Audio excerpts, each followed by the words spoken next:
Hello students, welcome in online classes. Last classes के अंदर आपने पोइम द नोबल नेचर के बारे में पढ़ा था। उसमें दो स्टेंजा होते हैं, एक ओक के बारे में और एक लिली के बारे में। ओक के जो स्टेंजा था उसको एक्सप्लेन अच्छी तरह से कर दिया गया था और उसके अंदर उसकी जो क्वालिटी वो बताई गई थी। उसके अंदर अभी जो आपके जो प्रिय स्टूडेंट्स, आपके जो बोर्ड के अंदर जो क्वेश्चन आते हैं पोइम्स के पर जो क्वेश्चन पूछे जाते हैं वो दो टाइप के होते हैं। एक तो एक्सट्रैक्ट 4 नंबर का और एक questions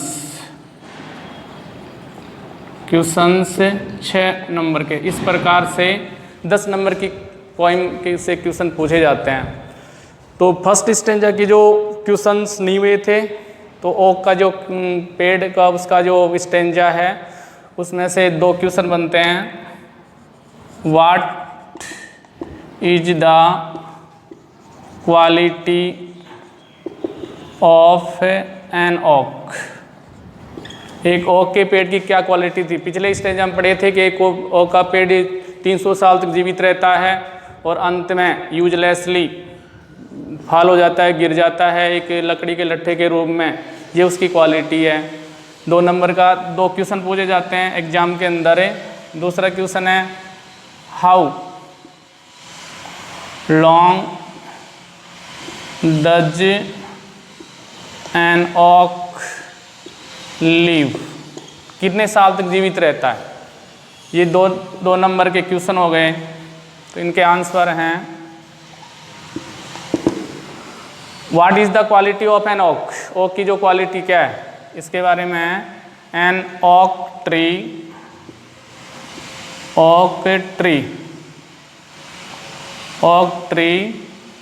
in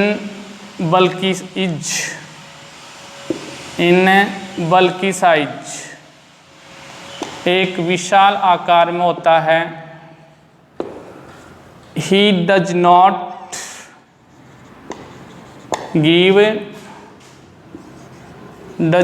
give fruits and flowers.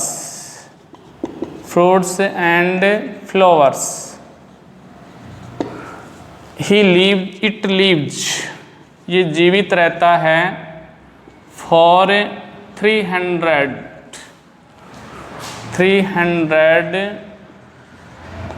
years, 300 साल तक जीवित रहता है। An oak tree is an bulky size, एक विशाल आकार में होता है। He does not give fruits and flower, ये न फूल देता है न फल देता है। और इट लिव्स फॉर 300 ईयर्स, ये 300 साल तक जीवित रहता है। इस प्रकार इसका जीवन यूजलेस है, ये उसकी क्वालिटी है। दूसरा क्वेश्चन है how long does an oak live? कितने साल तक जीवित रहता है। तो इसके अंदर है an oak tree lives for 300 years,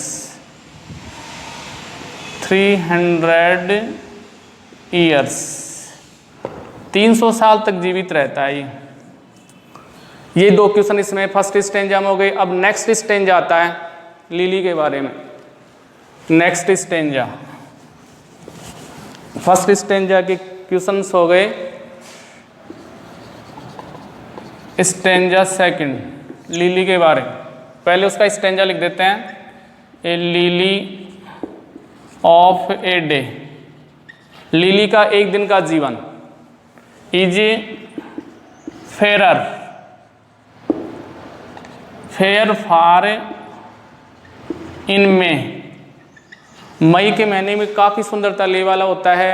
मई का मीन्स होता है बसंत ऋतु का मौसम, इसमें काफ़ी अधिक सुंदरता देता है।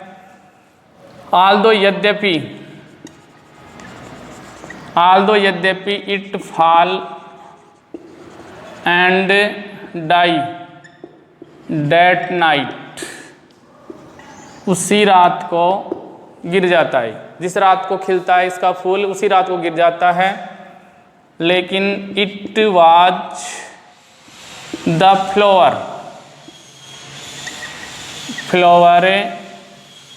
and it was the plant and flower of light. It was the plant and flower of the light. ये एक सुंदरता और प्रसन्नता ले वाला पौधा होता है। फिर इसका दूसरा आगे इसके चलते हैं। In small proportions we just beauties see। हम इसके छोटे से अनुपात में इस लिली का जो जीवन बहुत एक दिन का होता है उसमें भी एक बहुत सुंदरता देखते हैं।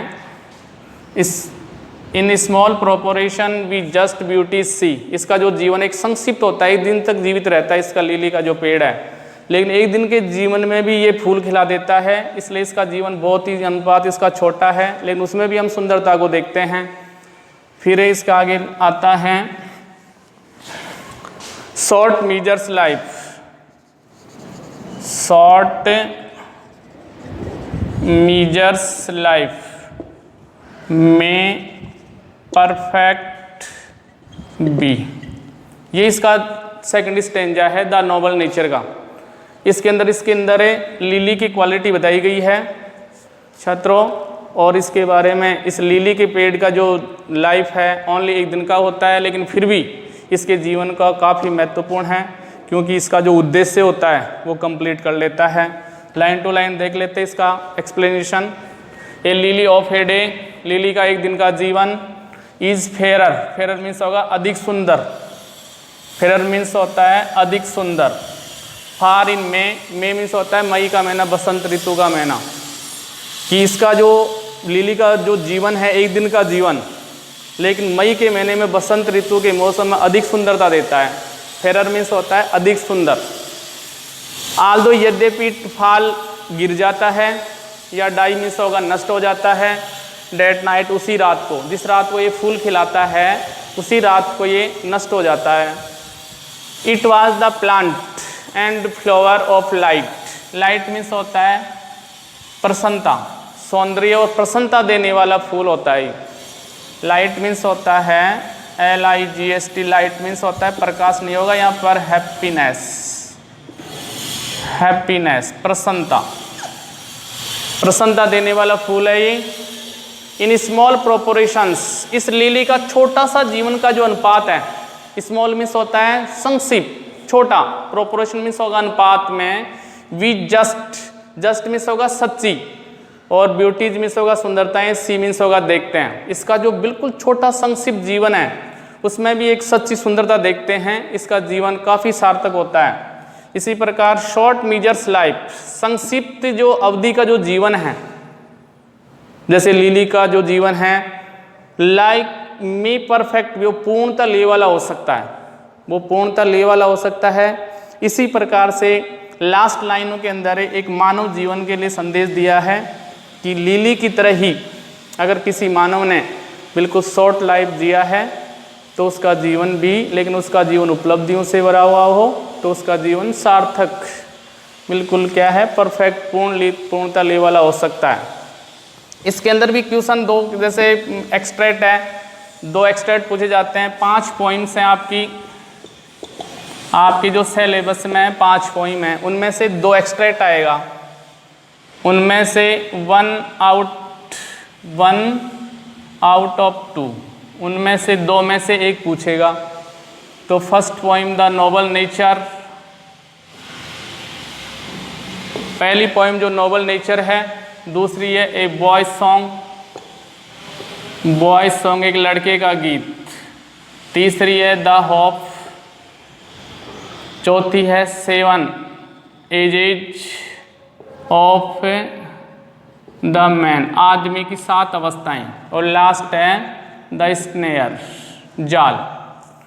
तो इन 5 में से 2 एक्सट्रैक्ट पूछेगा एग्जाम के अंदर, और 2 में से आपको 1 लिखना है। इसी प्रकार से पूछेगा, जैसे ये एक्सट्रैक्ट दे दिया और उसमें से 2 क्वेश्चन पुटअप करेगा 2-2 नंबर के। जैसे फर्स्ट क्वेश्चन है इसमें कि what is the quality of a lily, what is quality of a lily, ये लिली की क्या क्वालिटी है।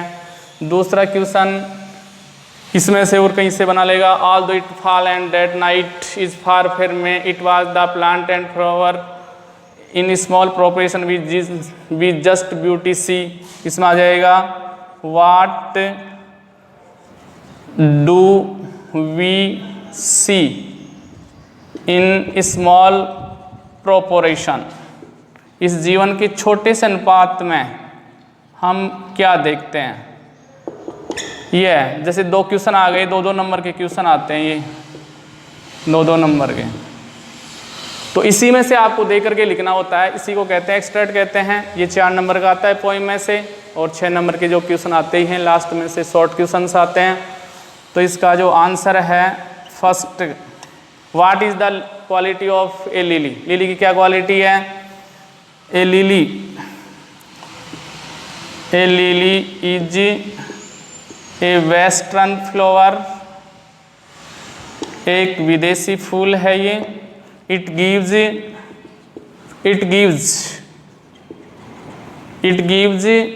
जॉय टू द बीहोल्डर्स, ये देखने वालों को, बीहोल्डर्स देखने वालों को प्रसन्नता देता है। इट गिव्स फ्रूट्स एंड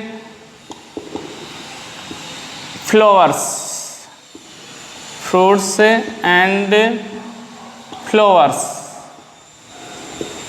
ये अपने जीवन के अंदर फूल और फल देता है, इसलिए इसका जीवन, ये इसकी जो क्वालिटी है, a lily is a western flower, it gives joy to the beholders, देखने वालों को काफ़ी आनंद देता है, खुशी देता है, ये फल देता है, फूल देता है, इसकी क्वालिटी है।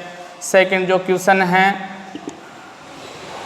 What do we see in the small proportion, इसके जीवन के छोटे से अनुपात में हम क्या देखते हैं, तो इसका ये आ जाएगा वी सी जस्ट ब्यूटीज, हम सच्ची सुंदरता देखते हैं, just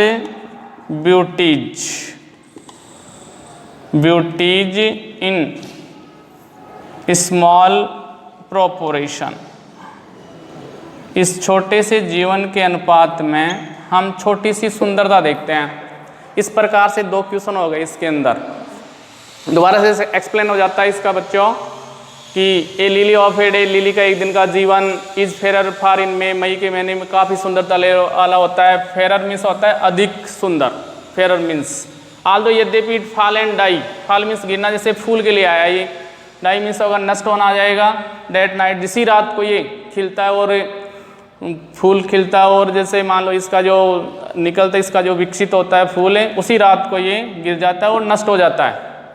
it was the plant and flower of light, light का यहाँ पर अर्थ होगा प्रसन्नता, सुंदरता और सौंदर्य और प्रसन्नता ले वाला होगा छात्रों। तो इसका आ जाएगा कि ये एक सौंदर्य और प्रसन्नतादायक पुष्प है, फूल है। In small proportion with just beauty see, कि हम इसका जो एक जीवन है, बहुत ही एक दिन का जीवन होता है लिली का, उसके अंदर भी हम बिल्कुल ऐसे इसका जीवन सार्थक देते हैं, इसके अंदर सच्ची सुंदरता देखते हैं। जस्ट मीन्स होता है सच्ची, और ब्यूटीज मीन्स होता है सुंदरता देखते हैं, और स्मॉल मीन्स होगा संक्षिप्त, और प्रोपोर्शन मीन्स होगा अनुपात। इसके जीवन का बिल्कुल संक्षिप्त अनुपात है, उसमें भी बहुत ही सच्ची सुंदरता देखते हैं। इसी प्रकार से छोटे छोटे आकार की जो वस्तुएं हैं, काफ़ी सुंदरता उसमें काफ़ी सुंदरता देख सकते हैं, सच्ची सुंदरता देख सकते हैं छोटी छोटी वस्तुओं के आकार की जो वस्तुएं हैं उसके अंदर। इसी प्रकार से मानव के जीवन के लिए संदेश है। लास्ट जो इसका जो स्टेंजा का लास्ट जो लाइन है, इसको मानव के जीवन से तुलना की गई है कि एक छोटा संक्षिप्त काल का जो जीवन है वो भी पूर्णता ले वाला हो सकता है। परफेक्ट मीन्स होता है पूर्णता में, परफेक्ट भी पूर्णता ले वाला हो सकता है। शॉर्ट मीजर्स मीन्स होगा संक्षिप्त काल या बिल्कुल छोटी अवधि का जो जीवन है। लाइफ मीन्स होता है जीवन, परफेक्ट मीन्स होता है पूर्णता ले वाला हो सकता है। इसी प्रकार से जिसके जीवन के अंदर उपलब्धियां हैं और जिसने अच्छे महान कार्य किए हैं, उसका जीवन लिली की तरह सार्थक है, काफ़ी महत्वपूर्ण है। इसी प्रकार से इसके अंदर समझाया गया है। ये 2 स्टेंजा हो गए बच्चों, पहला था ओक के बारे में, दूसरा है लिली के बारे में। इनमें से स्टेंजा के अंदर जो एक्सट्रैक्ट हैं इसमें 2-2 क्वेश्चन आते हैं 4-4 नंबर के। पहली पोइम फिनिश हो गई है, दूसरी पोइम स्टार्ट कर देते हैं।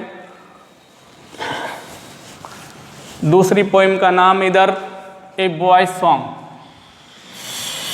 दूसरी पोइम ए बॉय सॉन्ग, एक बच्चे का गीत। ए बॉय सॉन्ग एक बच्चे का गीत है। इसके अंदर एक कवि, काफ़ी संवेदनशील पोइम है ये। इसमें कवि ने स्वतंत्रता के बारे में बताया है कि इसके अंदर है कि जैसे पक्षियों का एक एग्जाम्पल लेकर के, बर्ड्स का एग्जाम्पल लेकर के, और उसके स्वतंत्रता के बारे में बताया कि संसार के जितने भी क्रीचर्स हैं वो स्वतंत्रता प्रेमी होते हैं। Freedom is dear to all creatures of the earth. इस पृथ्वी के जितने भी प्राणी हैं उसके सभी उनको स्वतंत्रता प्रिय होती है। इसी प्रकार से इसके अंदर एक बर्ड्स का, 2 बर्ड्स हैं इसके अंदर, एक ब्लू टिट और एक ईगल। उसके एग्जाम्पल से इस कविता को समझाया गया है कि फ्रीडम, ये जो कविता है, this poem is precious gift of freedom for the all creatures of the earth. पृथ्वी के सारे जो जितने भी निवासी हैं या प्राणी हैं उसके लिए एक बहुत ही कीमती उपहार है ये कविता। कवि काफ़ी संवेदनशील होकर के कहता है। इसके जो फर्स्ट स्टेंजा में बताया गया है कि मैं पक्षियों को के लिए जाल नहीं फैलाता हूँ और उनको खुले में स्वतंत्र रूप से उड़ने के लिए छोड़ देता हूँ, और इसी प्रकार से जितने भी हवा के सारे पक्षी हैं वो मेरे हैं और मैं उनको अपना मानता हूँ। इस प्रकार से कवि जो पक्षियों से जुड़ा हुआ है, अपनी जो भावनाएं हैं इसके अंदर एक्सप्रेस की गई हैं फर्स्ट स्टेंजा के अंदर। इसके अंदर 3 स्टेंजा हैं। इसमें से अब की बार एक क्वेश्चन आया था 2 नंबर का, इसकी थीम पूछी गई थी, बल्कि स्टेंजा नहीं आया है। इसमें 3 स्टेंजा है। इसका जो फर्स्ट स्टेंजा है, स्टेंजा फर्स्ट स्टेंजा है सेकंड पोइम का। इसमें because I set no snare, मैं कोई जाल नहीं बिछाता हूँ। पक्षियों के लिए कवि कहता है, शुरू में कवि ने अपनी जो भावनाएं व्यक्त किए हैं कि मैं, स्नेयर मीन्स होता है जाल, सेट मीन्स होगा बिछाना, कि मैं पक्षियों के लिए कोई जाल नहीं बिछाता हूँ, और लीव दैम मैं उनको छोड़ देता हूँ, फ्लाइंग फ्री स्वतंत्र रूप से उड़ने के लिए छोड़ देता हूँ। आकाश के अंदर कवि कहता है कि जो आज़ादी की बात कर रहा है कि मैं उनको कैद नहीं करता हूँ, एक पक्षियों के माध्यम से बताया इसके अंदर।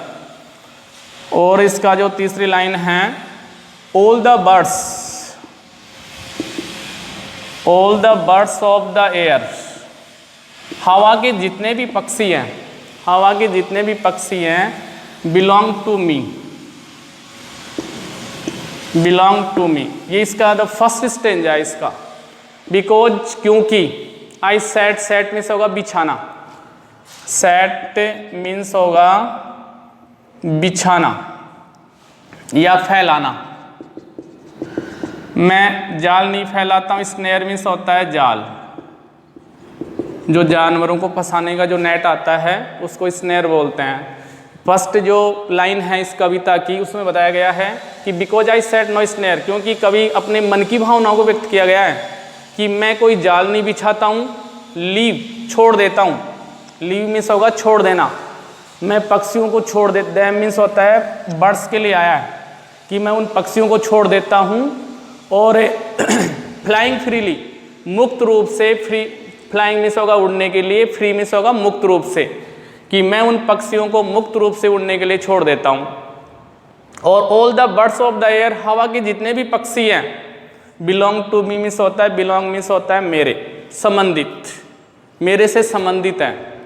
कवि कहता है कि जितने भी हवा के जितने भी पक्षी हैं, ऑल द बर्ड्स, सारे जो पक्षी हैं, ऑल मीन्स होगा सभी, बर्ड्स मीन्स होगा पक्षी, ऑफ द एयर हवा के जितने भी हवा के जितने पक्षी हैं, belong to me, belong means होगा संबंधित या उसी के हैं, बोले मेरे ही हैं। Because I set no snare, कवि कहता है, आई कवि के लिए आया है, द पोइट के लिए। इसमें जो W गिब्सन नाम का जो पोइट है, इस कविता के माध्यम से अपनी भावनाओं को व्यक्त किया गया है। फर्स्ट स्टेंजा में बताया है कि बिकॉज क्योंकि आई सेट मीन्स होगा बिछाना या फैलाना, नो स्नेयर मैं कोई जाल नहीं फैलाता हूँ, स्नेयर मीन्स होता है जाल, लीव मीन्स होगा छोड़ देता हूँ, देम उनको, फ्लाइंग फ्री मुक्त रूप से उड़ने के लिए, और all the birds of the air हवा के जितने भी पक्षी हैं वो बिलोंग टू मी मेरे से संबंधित हैं। ये शायद आपके समझ में आ गया होगा, बिल्कुल सरल लैंग्वेज में लिखा गया है छात्रों, इसमें इतना ज़्यादा कोई टिपिकल मीनिंग भी नहीं है। इसका स्नेयर मीन्स होता है जाल होता है, लीव मीन्स होगा छोड़ देना, फ्लाइंग मीन्स होगा उड़ते हुए, फ्री मीन्स होगा मुक्त रूप से, ऑल द बर्ड्स मीन्स होता है सभी पक्षी, एयर मीन्स होता है हवा, और बिलोंग मीन्स होता है संबंधित या उसके। ऐसे कहता है इसके अंदर है, कवि अपनी भावनाओं को फर्स्ट स्टेंजा के माध्यम से व्यक्त करता है कि because I set no snare क्योंकि मैं कोई जाल नहीं बिछाता हूँ पक्षियों के लिए, उनको स्वतंत्र छोड़ देता हूँ, लीव दैम फ्लाइंग फ्री मैं लीव मीन्स होगा छोड़ देता हूँ, दैम मीन्स होगा सभी पक्षियों को, फ्लाइंग मीन्स होगा मुक्त रूप से, वो सॉरी उड़ने के लिए, फ्री मीन्स होगा मुक्त रूप से, मैं उन सभी को मुक्त रूप से उड़ने के लिए छोड़ देता हूँ। All the birds of the air हवा के सभी पक्षी, हवा के जो सभी पक्षी हैं, जितने भी पक्षी संसार के अंदर हैं बिलोंग टू मेरे ही हैं। कवि सारे पक्षियों को अपने इस स्टेंजा के माध्यम से अपना मानता है। कहने का मीन्स कि कवि की प्रसन्नता है उनकी आज़ादी में, पक्षियों की आज़ादी के अंदर है। इसी प्रकार से जो आज़ादी का इसमें जितने भी जैसे मनुष्य को जितने जैसे आज़ादी की ज़रूरत होती है, उसी प्रकार से बर्ड्स एनिमल्स को भी ज़रूरत होती है। इसी माध्यम से, इस कविता के माध्यम से कवि ने अपने भावनाओं को एक्सप्रेस किया है इस स्टेंजा में। अब आपके जो एक्सट्रैक्ट आते हैं, एक्सट्रैक्ट जैसे ये एक्सट्रैक्ट हो गया, जो एग्जाम के अंदर समझने की कोशिश करना चाहिए छात्रों। जैसे एग्जाम जो बोर्ड एग्जाम है, इसी प्रकार से ये जो एक्सट्रैक्ट दिया हुआ होगा और उसके अंदर 2 क्वेश्चन पूछेगा 2-2 नंबर के। तो जैसे फर्स्ट क्वेश्चन हो गया, वाई डज द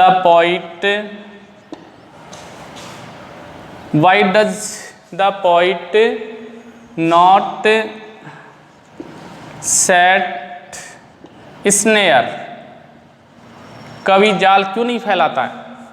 पहला क्वेश्चन बनाए इसमें इससे कि कवि जाल क्यों नहीं फैलाता है। दूसरा 2 नंबर का आएगा ये इस प्रकार से। और दूसरा क्वेश्चन है, I set no snare who sets no snare कौन जाल नहीं फैलाता है, कभी नहीं फैलाता है। ये 2 नंबर का जैसे आ गया। जैसे आपके एग्जाम के अंदर ये 2 क्वेश्चन हो गए। तो पहले क्वेश्चन का अर्थ है, why does the poet not set snare, because, या यहाँ से बन जाएगा the poet does not set the snare, the poet does not set the snare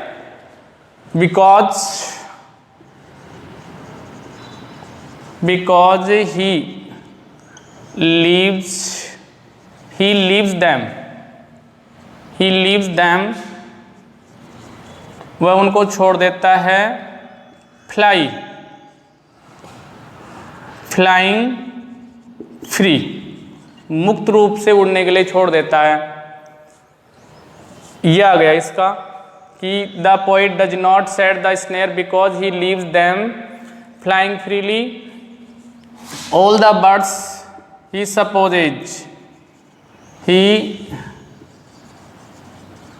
supposes all the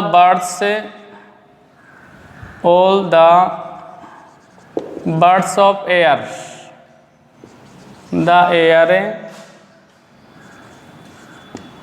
belong to him. He supposes all the birds of the air belong to him. यह आ गया इसमें। He supposes all the birds of the air, वह मानता है कि सभी पक्षियों को बिलोंग टू हिम अपने संबंधित मानता है। दूसरा क्वेश्चन है इसमें, who sets no snare the poet, who की जगह पोइट आ जाएगा, हु की जगह कि the poet sets no snare, कवि जाल नहीं फैलाता है। क्यों नहीं फैलाता है? क्योंकि हवा के सारे पक्षियों को अपना मानता है, इसलिए उनको स्वतंत्र रूप से उड़ने के लिए छोड़ देता है। इस प्रकार से कवि की जो भावनाएं हैं वो स्वतंत्रता प्रिय कवि है और जानवरों उनके प्रति इसकी ही है जो सिंपैथी, वो काफ़ी सहानुभूति रखता है। इस प्रकार से जो पहला स्टेंजा हो गया होगा आपको समझ में भी आ गया होगा अच्छी तरह से, और इनको समझने की कोशिश करना। ये जो ऑनलाइन क्लासेज के अंदर हैं इनको एक एक लाइन को अच्छी तरह से देख लेना। पहले भी इसको अच्छी तरह से समझाया गया था कि जो इसका ज़्यादा टिपिकल मीनिंग्स नहीं है, इसको समझ लेना। 2 क्वेश्चन आते हैं, तो जैसे 2 एक्सट्रेट आएगा, इसके अंदर 2 में से 1 लिखवाएगा, 1 आउट ऑफ 2, 2 एक्सट्रेट्स के अंदर 1 लिखवाएगा, उसके अंदर 2 क्वेश्चन आते हैं। और जो 6 नंबर के 10 नंबर में से 4 ये गए, 6 नंबर के क्वेश्चन आते हैं, 4 क्वेश्चन में से 3 क्वेश्चन यानी 3 कोई भी करना होता है। फिर दूसरा स्टेंजा है इसका, सेकंड स्टेंजा, स्टेंजा सेकंड, इसके अंदर है from the blue tit, from the blue tit on the slow, on the slow to the eagle, to the eagle on the height, on the height. 2 पक्षी इसके अंदर, एक तो ब्लू टिट है, blue tit, और दूसरा है ईगल। 2 एग्जाम्पल लिए गए हैं, 2 पक्षी लिए गए हैं। ब्लू टिट में से होगा एक छोटी सी चिड़िया आती है, ईगल मीन्स होता है बाज, ईगल मीन्स होता है बाज, और ये है चिड़िया। ब्लू टिट एक छोटी सी चिड़िया होती है। To eagle on the height, फिर है from the blue tit on the slow, to eagle, to the eagle on the height, और इसके अंदर from the blue tit on the slow to the eagle on the height. Eagle बहुत ऊंचाई पर है, और इस प्रकार जो फ्रॉम द ब्लू टिट 2 कवियों के, इस 2 पक्षियों के बारे में ही बताया गया है।